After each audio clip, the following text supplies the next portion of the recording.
പണ്ട് കോൺഗ്രസിനുള്ളിൽ Congress socialist party പ്രവർത്തിച്ചിരുന്നത് പോലെ നമ്മുടെ നാട്ടിൽ ഉദാഹരണം പറഞ്ഞത് അവരെല്ലാം പിന്നെ കമ്മ്യൂണിസ്റ്റുകാരായിട്ട് മാറി അല്ലേ.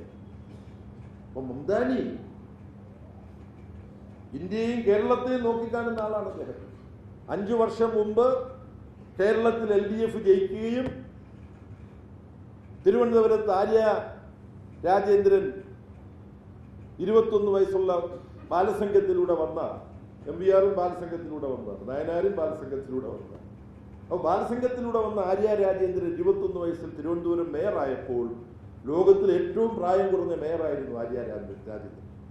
ഇതറിഞ്ഞപ്പോൾ ഈ മംദാനി 5 വർഷം മുമ്പ് ട്വീറ്റ് ചെയ്തു, എന്താ, തിരുവനന്തപുരത്തെ മേയറെ പോലുള്ള ഒരു മേയറെയാണ് നമുക്ക് ന്യൂയോർക്കിലും വേണ്ടത്.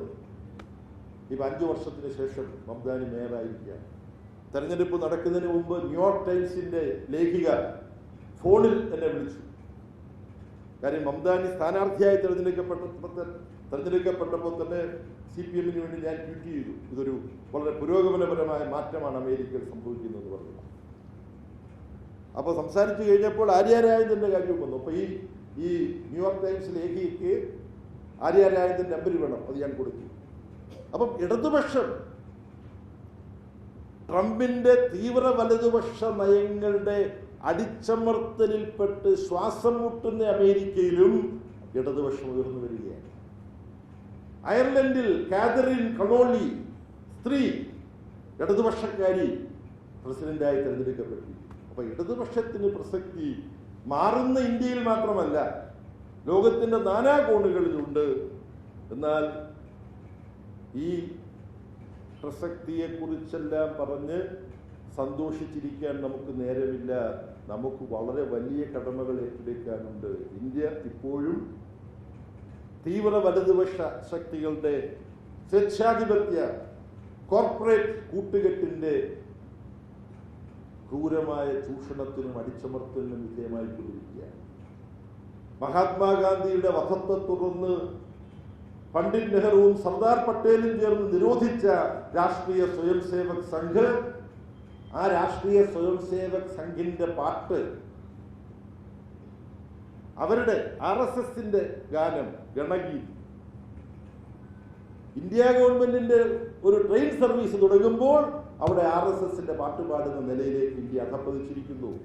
ഇത് അതീവ ഗൗരവമാർന്ന വെല്ലുവിളിയാണ് ഇടതുപക്ഷത്തിന്റെ മുമ്പിലും മതേതര ജനാധിപത്യ ശക്തികളുടെ മുമ്പിലും. അതുകൊണ്ട്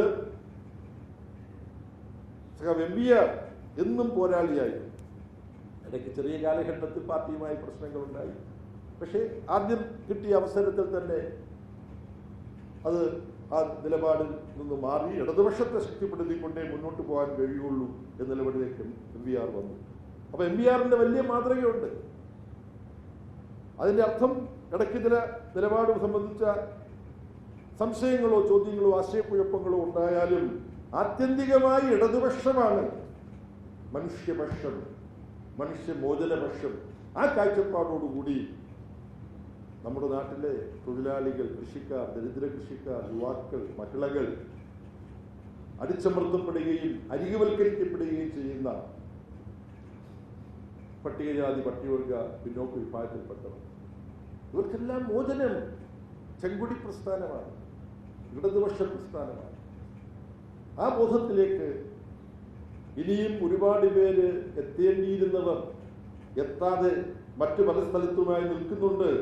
അവരങ്ങനെ നിൽക്കുന്നത് അവരിതൊന്നും മനസ്സിലാക്കാത്തത് കൊണ്ടാണെന്നല്ല, അവരെ ഇത് മനസ്സിലാക്കിക്കുന്ന ജോലി നമ്മൾക്ക് വേണ്ട പോലെ ചെയ്യാൻ പറ്റാത്തത് കൊണ്ടാണ് എന്ന് തിരിച്ചറിഞ്ഞുകൊണ്ട് എല്ലാ വിഭാഗം ജനങ്ങളിലേക്കും എത്തിച്ചേർന്ന് ജനങ്ങളുമായി നിരന്തര ബന്ധം, ഗാഠമായ ബന്ധം പുലർത്തിക്കൊണ്ട് രാഷ്ട്രീയ പ്രവർത്തനം ഏറ്റെടുക്കാൻ നമ്മൾ തയ്യാറാവണം. അതിന് വലിയ മാതൃകകൾ കാണിച്ചിട്ടുള്ള സഖാവ് MVRന്റെ നാമധേയത്തിലുള്ള ഈ പുരസ്കാരം നമുക്ക് എല്ലാ അർത്ഥത്തിലും ഇപ്പോഴും മാർഗനിർദ്ദേശം നൽകിക്കൊണ്ടിരിക്കുന്ന സഖാവ് SRPക്ക് നൽകാൻ നമുക്ക് കഴിഞ്ഞത് വളരെ ആഹ്ലാദകരമാണ് എന്ന് മാത്രം പറഞ്ഞുകൊണ്ട് ഈ ചടങ്ങിൽ സംബന്ധിക്കാൻ എനിക്ക് അവസരം തന്ന MV രാഘവൻ മെമ്മോറിയൽ ട്രസ്റ്റിനോടും പാട്യൻ രാജേട്ടനോടും നികേഷ് കുമാറിനോടും മറ്റെല്ലാവരോടും സഖാവ് MV കണ്ണനോടും ഒക്കെ നന്ദി പറഞ്ഞുകൊണ്ട് ഞാൻ എൻ്റെ വാക്കുകൾ ഉപസംഹരിക്കുന്നു.